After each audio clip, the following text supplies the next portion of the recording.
Hello everyone. ಇಕಾನಮಿಯಲ್ಲಿ ಇವತ್ತು ನಾವು ನೋಡಲಿಕ್ಕೆ ಹೊರಟಿರೋದು ಟೈಪ್ಸ್ ಆಫ್ ಅನ್ಎಂಪ್ಲಾಯ್ಮೆಂಟ್, ನಿರುದ್ಯೋಗಕ್ಕೆ ಸಂಬಂಧಪಟ್ಟಂತಹ ಟಾಪಿಕ್ ಇದು. ಹಿಂದಿನ ವಿಡಿಯೋಗಳಿಂದ ನಾವು ನೋಡ್ತಾ ಇದ್ದೇವೆ ಅನ್ಎಂಪ್ಲಾಯ್ಮೆಂಟ್ ಅನ್ನುವಂಥ ಸಮಸ್ಯೆ ಬಗ್ಗೆ.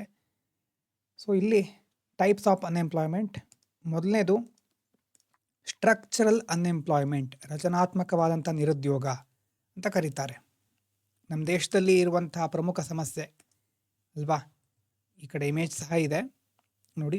Arises due to long term changes in the economy that create a gap between the skills demanded by firms and the old skills possessed by workers. Job skill mismatch ಅಂತ ಕರೀತಾರೆ ಸಿಂಪಲ್ ಆಗಿ. ಈಗ ನೋಡಿ, ಇದು 2026ನೇ ಇಸ್ವಿ ನಾವಿರೋದು. ಈಗ ಈ ವಿಡಿಯೋ ಈಗ ನಾನು ಮಾಡ್ತಾ ಇರೋದು 2026ನೇ ಇಸ್ವಿಯಲ್ಲಿ. 2020 ಕೇವಲ 5-6 ವರ್ಷಗಳ ಹಿಂದೆ ಏನು ಮಾರ್ಕೆಟ್ ಇತ್ತು ಅದು ಕಂಪ್ಲೀಟ್ ಬೇರೆ ಇತ್ತು. ಇವತ್ತು ಏನು AI ಅಂತ ಬೂಮ್, AI ಬಗ್ಗೆ ಜಾಸ್ತಿ ಮಾತಾಡ್ತಾ ಇದ್ದೇವೆ. 5 ವರ್ಷಗಳ ಹಿಂದೆ, 5-6 ವರ್ಷಗಳ ಹಿಂದೆ ಆವಾಗ ಇಷ್ಟು ಹೈಪ್ ಇರಲಿಲ್ಲ, AI ಬಗ್ಗೆ ಇಷ್ಟು ಮಾತುಕತೆ ಆಗ್ತಿರಲಿಲ್ಲ. ಆವಾಗ ರಿಕ್ವೈರ್ಮೆಂಟ್ ಇರುವಂಥ ಜಾಬ್ಗಳೇ ಬೇರೆ ಆಗಿತ್ತು. ಈಗ AI ಇದೆ, ಮುಂದೆ ರೋಬೋಟಿಕ್ಸ್ ಬರಬಹುದು, ಕ್ವಾಂಟಮ್ ಕಂಪ್ಯೂಟಿಂಗ್, ಅದರಲ್ಲಿ ಜಾಬ್ಗಳು ಜಾಸ್ತಿ ಆಗಬಹುದು. ಮ್ಯಾನುಫ್ಯಾಕ್ಚರಿಂಗ್ ಸೆಕ್ಟರ್, ಸೆಮಿಕಂಡಕ್ಟರ್ ಸೆಕ್ಟರ್ನಲ್ಲಿ ಜಾಬ್ಗಳು ಜಾಸ್ತಿ ಸಿಗಬಹುದು. ಸೊ ಈ ರೀತಿ ಬದಲಾಗ್ತಾ ಇರುತ್ತೆ ಮಾರ್ಕೆಟ್. ಸ್ಕಿಲ್ ಡಿಮ್ಯಾಂಡೆಡ್ ಏನಿದೆ ಫರ್ಮ್ಸ್ಗಳದ್ದು, ಆ ಡಿಮ್ಯಾಂಡ್ ಚೇಂಜ್ ಆಗ್ತಾ ಇರುತ್ತೆ. ಆದರೆ ವರ್ಕರ್ಸ್ಗಳೇನಿರ್ತಾರೆ ಅವರು ಹೊಸ ಸ್ಕಿಲ್ಲನ್ನು ಕಲಿಯೋದಿಲ್ಲ ಅಥವಾ ಕಲೀಲಿಕ್ಕೆ ಸಾಧ್ಯ ಆಗ್ತಾ ಇಲ್ಲ ಅವ್ರ ಹತ್ರ. Old skills possessed by workers. ಇವಾಗ ಜಾಬಿಗೂ ಮತ್ತು ಸ್ಕಿಲ್ಲಿಗೂ ಏನಾಯಿತು, ಮಿಸ್ ಮ್ಯಾಚ್ ಆಗ್ತಾ ಇದೆ ಅಲ್ವಾ. ಜಾಬ್ ಬೇರೆ, ಸ್ಕಿಲ್ ಬೇರೆ. ಜಾಬಿಗೆ ಬೇಕಾಗಿರೋ ರಿಕ್ವೈರ್ಮೆಂಟು ವರ್ಕರ್ಸ್ ಹತ್ರ ಇಲ್ಲ. ಯಾಕೆ ಹೀಗಾಗ್ತಾ ಇದೆ? ಫಸ್ಟ್ ಒಂದು technology. New technologies like AI and machine learning make old skills obsolete. ಉಪಯೋಗಕ್ಕೆ ಬರೋದಿಲ್ಲ ಹಳೆ ಸ್ಕಿಲ್ಲು. ಯಾವುದೋ ಒಂದು ಟೈಪಿಂಗ್ ಸ್ಕಿಲ್ಲು ಅಥವಾ ಕಾಪಿ ಮಾಡೋದು, ಕಾಪಿ ಪೇಸ್ಟ್ ಮಾಡೋದು, ಈ ರೀತಿ ಸ್ಕಿಲ್ಗಳೆಲ್ಲ ಈಗ ಉಪಯೋಗಕ್ಕೆ ಬರೋದಿಲ್ಲ. ಅದು ಯಾರು ಬೇಕಾದರೂ ಮಾಡ್ತಾರೆ, ಅದಕ್ಕೆ ಯಾಕೆ ದುಡ್ಡು ಕೊಡ್ತಾರೆ ಅಲ್ವಾ. So many workers lose jobs. ಅವಾಗೇನಾಗುತ್ತೆ, ಜಾಬ್ ಕಳ್ಕೋಬೇಕಾಗತ್ತೆ. ಸೆಕೆಂಡ್ ಒಂದು ಗ್ಲೋಬಲೈಸೇಷನ್. ಯಾಕೆ ಜಾಬ್ ಸ್ಕಿಲ್ ಮಿಸ್ ಮ್ಯಾಚ್ ಆಗ್ತಾ ಇದೆ ಅನ್ನೋದಕ್ಕೆ ಮೊದಲನೇ ರೀಸನ್ನು ಟೆಕ್ನಾಲಜಿ. ಎರಡನೇದು ಗ್ಲೋಬಲೈಸೇಷನ್. ಇಂಟರ್ನ್ಯಾಷನಲ್ ಟ್ರೇಡು, ಟ್ಯಾರಿಫ್ನಲ್ಲಿ ಯಾವ ಬದಲಾವಣೆ ಆಗುತ್ತೋ ಅದರ ಎಫೆಕ್ಟು ನಮ್ಮ ದೇಶದ ಮೇಲೂ ಬೀಳುತ್ತೆ. That cause industries to shift to other countries. ಬೇರೆ ಎಲ್ಲೋ ಆಗುವಂತಹ ಬದಲಾವಣೆ ನಮ್ಮ ದೇಶದಲ್ಲಿ ಅವರು ಇನ್ವೆಸ್ಟ್ಮೆಂಟ್ ಕಡಿಮೆ ಮಾಡಬಹುದು, ಬೇರೆ ದೇಶದಲ್ಲಿ ಪ್ರಾಫಿಟ್ ಸಿಗಬಹುದು ಅವರಿಗೆ ಜಾಸ್ತಿ. ಆವಾಗ ಇಲ್ಲಿರುವಂಥ ಇನ್ವೆಸ್ಟನ್ನು ಬೇರೆ ಕಡೆ ಹೋಗಿ ಹೂಡಿಕೆ ಮಾಡ್ತಾರೆ ಅಲ್ವಾ, ಬೇರೆ ಕಂಟ್ರಿಗೆ ಶಿಫ್ಟ್ ಆಗ್ತಾರೆ. ಸೊ ಗ್ಲೋಬಲೈಸೇಷನ್ ಸಹ ಒಂದು ರೀಸನ್ನು. ಇದಾದಮೇಲೆ ಚೇಂಜ್ ಇನ್ ಕನ್ಸ್ಯೂಮರ್ ಪ್ರಿಫರೆನ್ಸಸ್. ಅಂದರೆ ಜನರು ತಮ್ಮ ಆದ್ಯತೆಗಳನ್ನು ಬದಲಾಯಿಸ್ಕೊಳ್ತಾ ಹೋಗ್ತಾರೆ. ನಮ್ಮ ಹಿಂದಿನವರು, ನಮ್ಮ ತಂದೆ ತಾಯಿ ಇರಬಹುದು, ನಮ್ಮ ಪೂರ್ವಜರಿರಬಹುದು, ಅವರ ಆದ್ಯತೆಗಳೇ ಬೇರೆ, ಇವತ್ತಿನ ನಮ್ಮ ಆದ್ಯತೆಗಳೇ ಬೇರೆ. ಉದಾಹರಣೆಗೆ people prefer EVs, electric vehicles, over petrol diesel cars. Traditional engine industry suffer. ನಾವು ಒಂದು ವೇಳೆ ಕಂಪ್ಲೀಟ್ EVನೇ ಒಳ್ಳೆಯದು ಅಂತ ಅದಕ್ಕೆ ಶಿಫ್ಟ್ ಆದರೆ, ಇಲ್ಲಿ ತನಕ ಏನು ಟ್ರೆಡಿಷ್ನಲ್ ಇಂಜಿನ್ ಇತ್ತು ಆ ಇಂಡಸ್ಟ್ರಿಗಳು ಕಷ್ಟವನ್ನು ಅನುಭವಿಸ್ಬೇಕಾಗತ್ತೆ. ಸೊ ರಚನಾತ್ಮಕ ನಿರುದ್ಯೋಗ ಅಲ್ಲೇನಾಗ್ತಾ ಇದೆ, ಶಿಕ್ಷಣಕ್ಕೆ ಮತ್ತು ಜಾಬಿಗಿರ್ಬಹುದು, ಸ್ಕಿಲ್ಲಿಗಿರ್ಬಹುದು ಮಿಸ್ ಮ್ಯಾಚ್ ಆಗ್ತಾ ಇದೆ. ಇಲ್ಲಿ ಇನ್ನೊಂದು ಶಬ್ದ ಬರುತ್ತೆ, ಇಂಡಸ್ಟ್ರಿ ಅಕಾಡೆಮಿಯ ಮಿಸ್ ಮ್ಯಾಚ್ ಅಂತ ಸಹ ಬರುತ್ತೆ, ಅಥವಾ ಇಂಡಸ್ಟ್ರಿ ಅಕಾಡೆಮಿಯ ಗ್ಯಾಪ್ ಅಂತ ಸಹ ಬರುತ್ತೆ.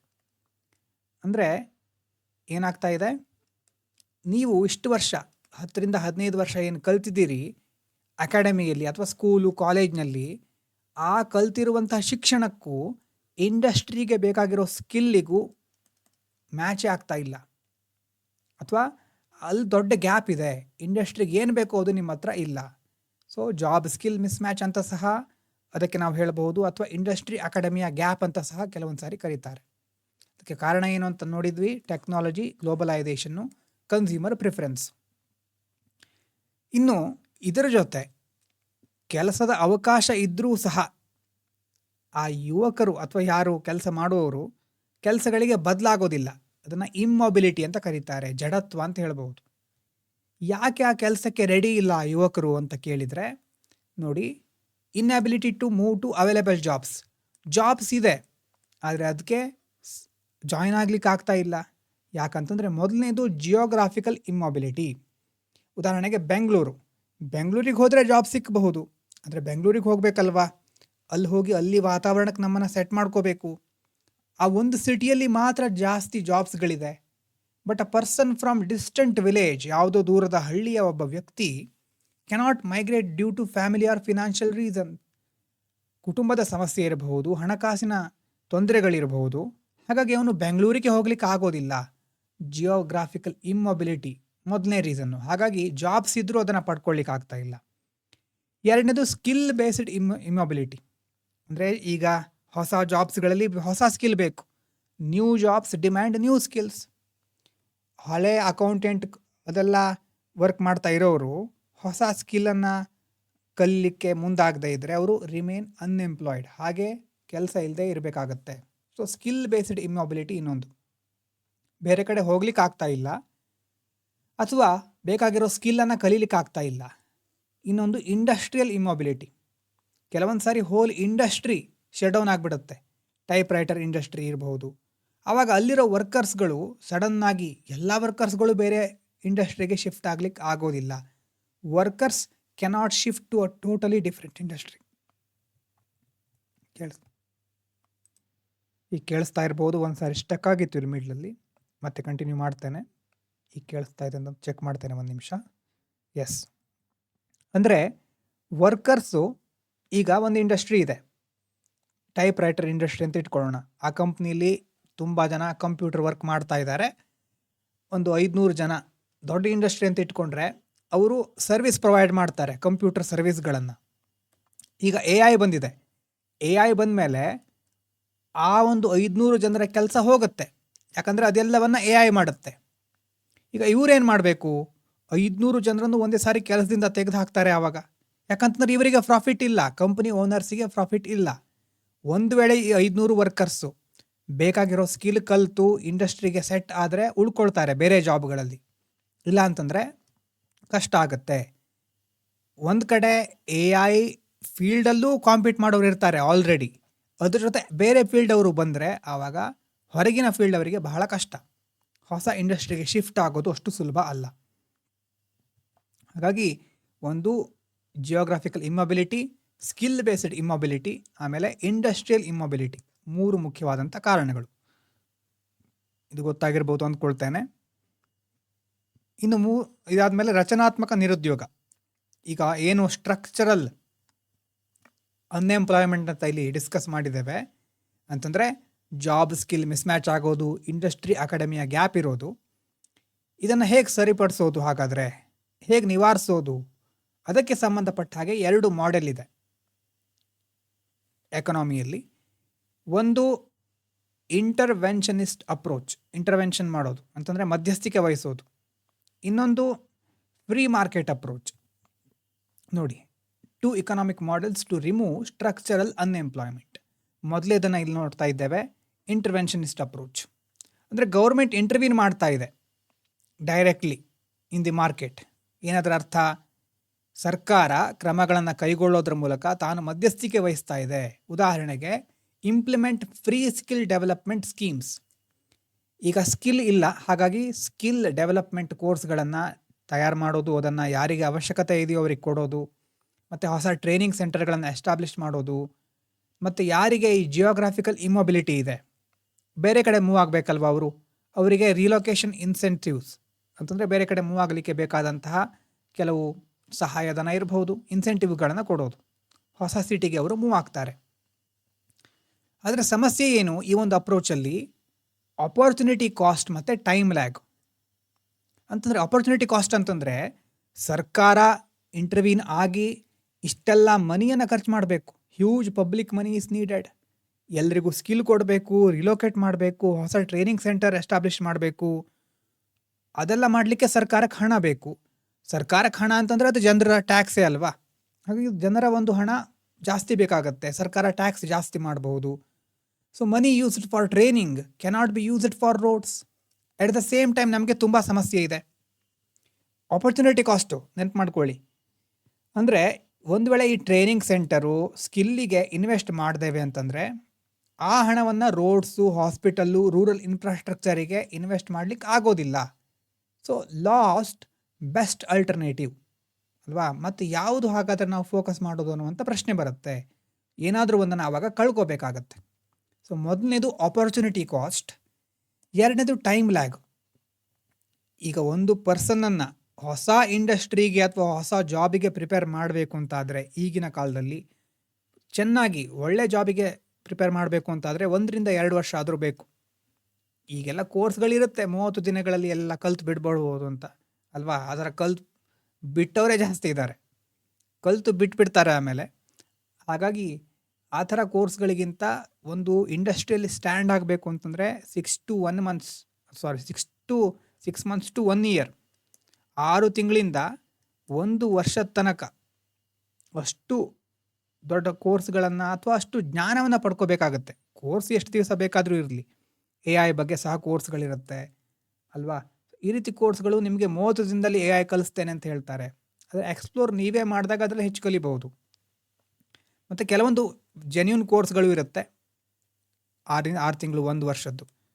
ಸೊ ಹಾಗಾಗಿ ಒಂದು ವ್ಯಕ್ತಿಯನ್ನು ಟ್ರೈನ್ ಮಾಡಬೇಕು ಅಂತಂದರೆ ಟೈಮ್ ಬೇಕು. Difficult to manage economic stress in the interim period. ಆ ವ್ಯಕ್ತಿ 1-2 ವರ್ಷ ಆದಮೇಲೆ ಅವನಿಂದ ಪ್ರೊಡಕ್ಟಿವ್ ಕೆಲಸ ಆಗೋದು. ಮಿಡ್ಲಲ್ಲಿ 1-2 ವರ್ಷ ಇರುತ್ತಲ್ವ, ಆವಾಗ ಅವನಿಗೆ ಜಸ್ಟ್ ನಾವು ಇನ್ಸೆಂಟಿವ್ಗಳನ್ನು ಕೊಡ್ತಾ ಇರಬೇಕು ಕಲೀಲಿಕ್ಕೆ. ಆವಾಗ ಅದು ಏನು ಹೂಡಿಕೆ ಅಷ್ಟೇ, ವಾಪಸ್ ರೆವೆನ್ಯೂ ಪ್ರಾಫಿಟ್ ಏನು ಬರ್ತಾ ಇಲ್ಲ. ಟೈಮ್ ಲ್ಯಾಗ್ ಆಗುತ್ತೆ. ಆವಾಗ ಇನ್ವೆಸ್ಟ್ ಮಾಡಿದ ತಕ್ಷಣ ಪ್ರಾಫಿಟ್ ಬರೋದಿಲ್ಲ. ಸೊ ಅದು ಏನು, ಯಾವ ಅಪ್ರೋಚು? ಇಂಟರ್ವೆನ್ಷನಿಸ್ಟ್ ಅಪ್ರೋಚ್. ಸರ್ಕಾರನೇ ಬಂದು ಇಂಟರ್ವ್ಯೂನ್ ಮಾಡುತ್ತೆ, ಮಧ್ಯಸ್ಥಿಕೆ ವಹಿಸುತ್ತೆ.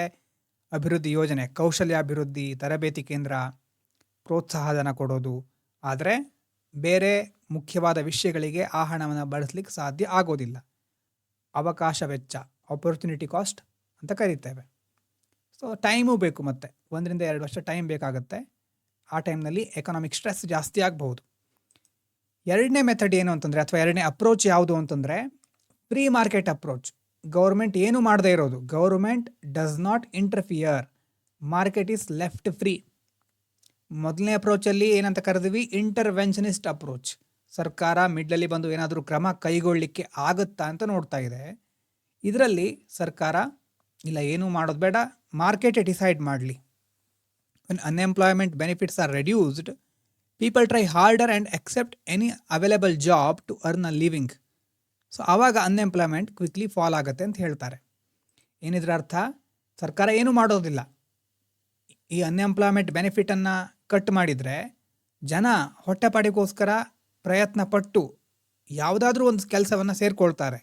ಆವಾಗ ನಿರುದ್ಯೋಗ ದರ ಕಡಿಮೆ ಆಗುತ್ತೆ ಅನ್ನೋದು ಈ ಮಾಡೆಲಿನ ಒಂದು ಬಿಲೀಫ್. ಆದರೆ ಡ್ರಾಬ್ಯಾಕ್ ಏನು?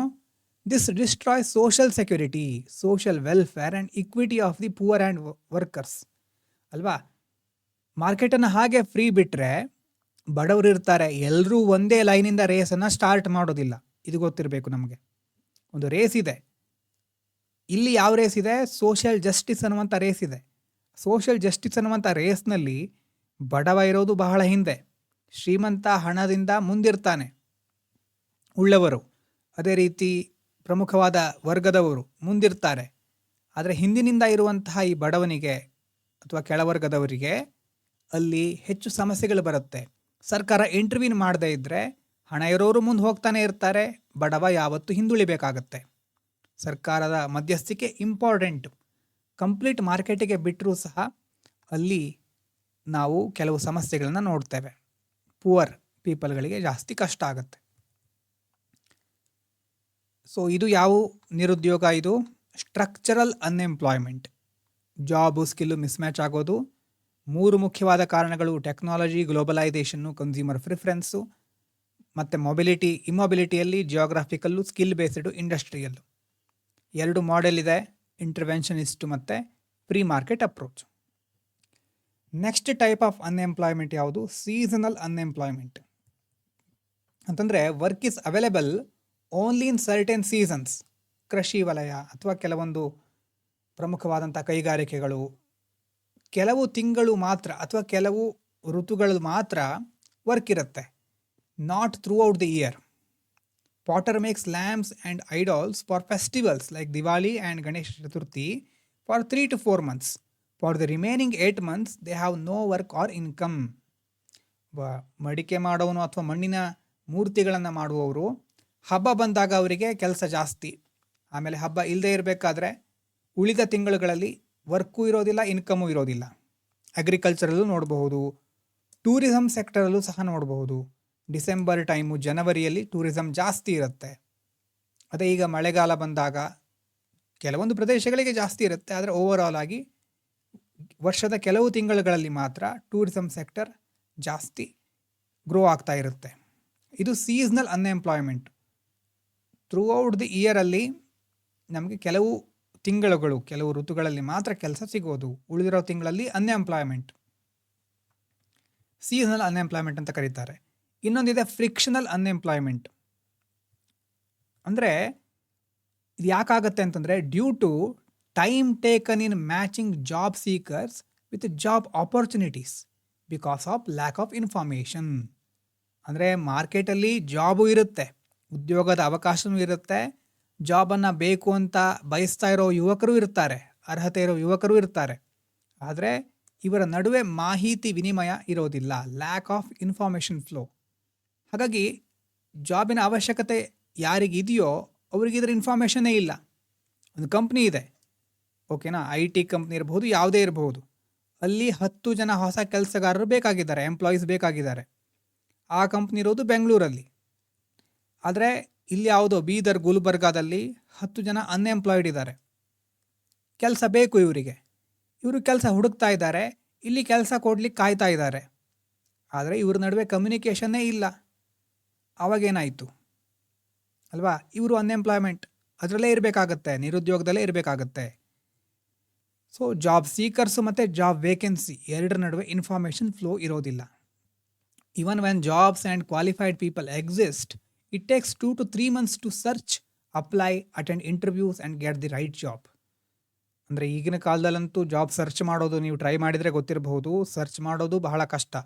ಸರ್ಚ್ ಮಾಡೋದು ಅಂತಂದರೆ ತುಂಬ ಸ್ಕ್ಯಾಮ್ಸ್ಗಳು ಜಾಸ್ತಿ ಆಗಿದೆ. ಅಂತಂದರೆ ಜಾಬ್ ಕೊಡ್ತೇನೆ ಅಂತ ಹೇಳಿ ಸ್ಕ್ಯಾಮ್ ಮಾಡೋರೇ ಜಾಸ್ತಿ ಆಗಿಬಿಟ್ಟಿದ್ದಾರೆ. ಈಗೆಲ್ಲ ನೀವು ತಿಂಗಳಿಗೆ 15,000 to 30,000 ಗಳಿಸಬಹುದು, ಸಿಂಪಲ್ ಟೈಪಿಂಗ್ ಮಾತ್ರ.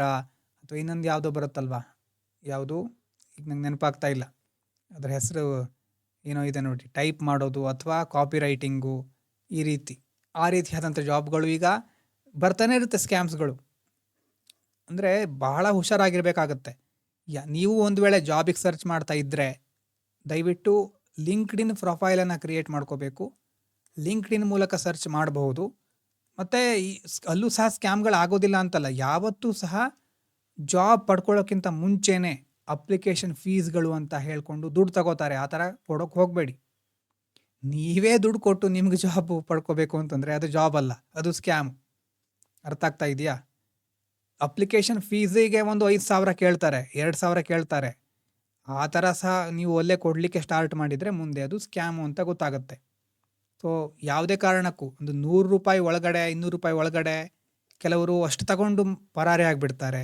ಕೆಲವರು ₹2,000, ₹5,000 ಅಂತ ಅಪ್ಲಿಕೇಶನ್ ಫೀಸ್ ಅಂತಾನೆ ಕೇಳ್ತಾರೆ. ಸೊ ತುಂಬ ಸ್ಕ್ಯಾಮ್ಸ್ಗಳು ಜಾಸ್ತಿ ಆಗಿದೆ. ಬಹಳ ಕೇರ್ಫುಲ್ ಆಗಿರಬೇಕು ಜಾಬ್ ಮಾರ್ಕೆಟಲ್ಲಿ, ಜಾಬ್ ಹುಡುಕಬೇಕಾದ್ರೆ.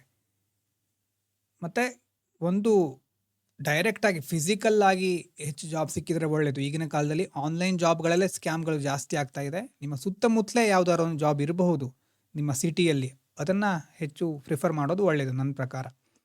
ಬೇರೆ ದಾರಿ ಇಲ್ಲ ಅಂತಂದರೆ ಆನ್ಲೈನಲ್ಲೂ ಸರ್ಚ್ ಮಾಡಬಹುದು. So labour market is not A perfect market. Labour market ಅನ್ನೋದು ಯಾರು ಹುಡುಕ್ತಾ ಇದ್ದಾರೋ ಅವರಿಗೆ ತಕ್ಷಣ ಜಾಬನ್ನು ಕೊಡೋದಿಲ್ಲ. ಇದು ಏನು ಸೊಲ್ಯೂಷನ್ ಹಾಗಾದರೆ ಇದಕ್ಕೆ? ಈಗೆಲ್ಲ ಲಿಂಕ್ಡ್ಇನ್ನು, Naukri.com ಅದೆಲ್ಲ ಇದೆ. ಮತ್ತು ಗೌರ್ಮೆಂಟಿನ ನ್ಯಾಷನಲ್ ಕರಿಯರ್ ಸರ್ವಿಸಸ್ ಅದು ಸಹ ಇದೆ. ಇದೆಲ್ಲ ಏನು ಮಾಡುತ್ತೆ, ಯಾರಿಗೆ ಜಾಬ್ ಅವಶ್ಯಕತೆ ಇದೆಯೋ ಅವರು ಮತ್ತು ಯಾರು ಎಂಪ್ಲಾಯ್ಮೆಂಟ್ ಕೊಡಲಿಕ್ಕೆ ಮುಂದೆ ಬಂದಿದ್ದಾರೋ ಎಂಪ್ಲಾಯರ್, ಅವರನ್ನು ಕನೆಕ್ಟ್ ಮಾಡುತ್ತೆ. ಹುಡುಕ್ತಾ ಇರೋರು, ಜಾಬು ಕೊಡೋರು, ಎರಡನ್ನು ಕನೆಕ್ಟ್ ಮಾಡಲಿಕ್ಕೆ ಬೇರೆ ಬೇರೆ ಲಿಂಕ್ಡ್ಇನ್ ಇದೆ, Naukri.com ಇದೆ, ಗೌರ್ಮೆಂಟಿನ ಪೋರ್ಟಲ್ ಸಹ ಇದೆ. ಸೊ ಫ್ರಿಕ್ಷನಲ್ ಅನ್ಎಂಪ್ಲಾಯ್ಮೆಂಟ್ ಅಂತ ಕರೀತಾರೆ. ಜಾಬು ಇರುತ್ತೆ, ಎಲಿಜಿಬಿಲಿಟಿನೂ ಇರುತ್ತೆ, ಇನ್ಫಾರ್ಮೇಷನ್ ಇರೋದಿಲ್ಲ. ಪರಿಹಾರ ಏನು? ನೆಟ್ವರ್ಕ್ ಮಾಹಿತಿ ಜಾಲ ಇರಬಹುದು, ನ್ಯಾಷನಲ್ ಕರಿಯರ್ ಸರ್ವಿಸ್ ಪೋರ್ಟಲ್. ಹಾಗಾಗಿ ಮೇಲ್ನೋಟಕ್ಕೆ ನಮಗೆ ದೇಶದ ರಿಯಾಲಿಟಿ ಅರ್ಥ ಆಗೋದಿಲ್ಲ. ಕೆಲವೊಂದು ಸಾರಿ ಜನರು ಕೆಲಸದಲ್ಲಿ ಇರ್ತಾರೆ, ಆದರೆ ಉತ್ಪಾದನೆಗೆ ಅವರ ಕೊಡುಗೆ ಶೂನ್ಯ ಆಗಿರುತ್ತೆ. ಮತ್ತು ಕೆಲವೊಮ್ಮೆ ಜನರು ತಾವಾಗಿಯೇ ಉದ್ಯೋಗಗಳಿಂದ ದೂರ ಇರ್ತಾರೆ ಅಲ್ವಾ, ಜಾಬ್ ಇದ್ದರೂ ಸಹ ಅದನ್ನು ಮಾಡೋದಿಲ್ಲ. ಸೊ ನೆಕ್ಸ್ಟು ವಾಲಂಟರಿ ಅನ್ಎಂಪ್ಲಾಯ್ಮೆಂಟ್ ಅಂತ ಬರುತ್ತೆ. ಸ್ವಯಂ ಪ್ರೇರಿತವಾಗಿ ನಿರುದ್ಯೋಗದಲ್ಲಿರೋದು.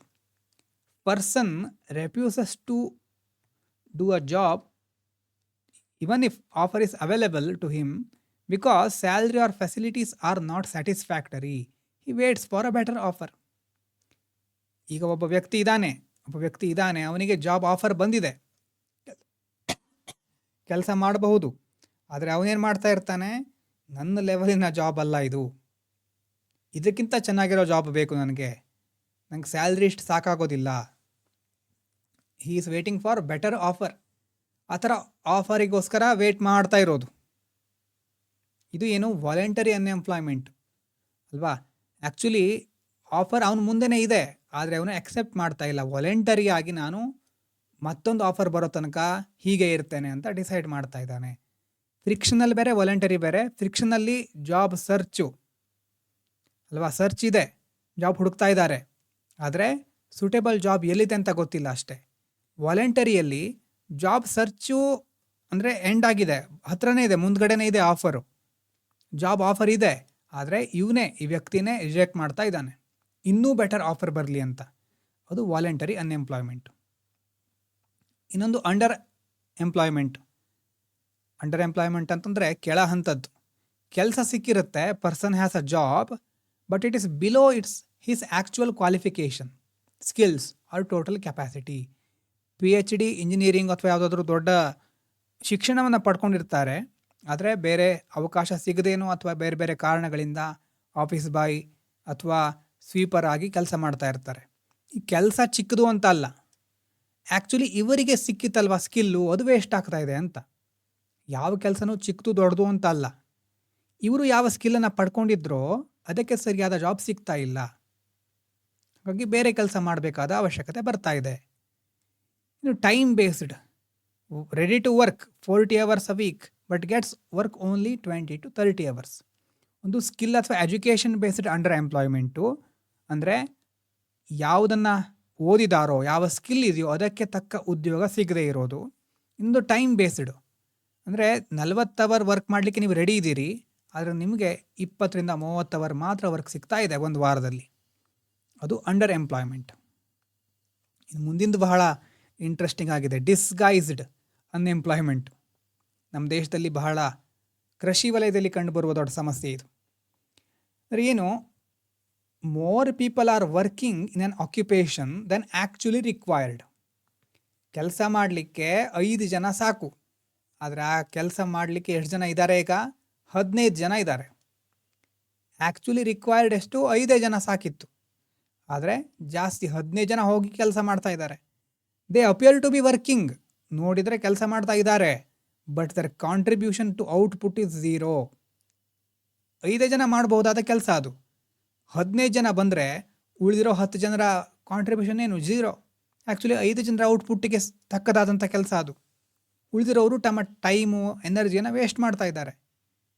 ನೋಡಿದರೆ ಹೌದು ಕೆಲಸ ಮಾಡ್ತಾ ಇದ್ದಾರೆ, ಆದರೆ ಆ್ಯಕ್ಚುಲಿ ಔಟ್ಪುಟ್ಟಿಗೆ ಅವರ ಕಾಂಟ್ರಿಬ್ಯೂಷನ್ 0 ಆಗಿರುತ್ತೆ.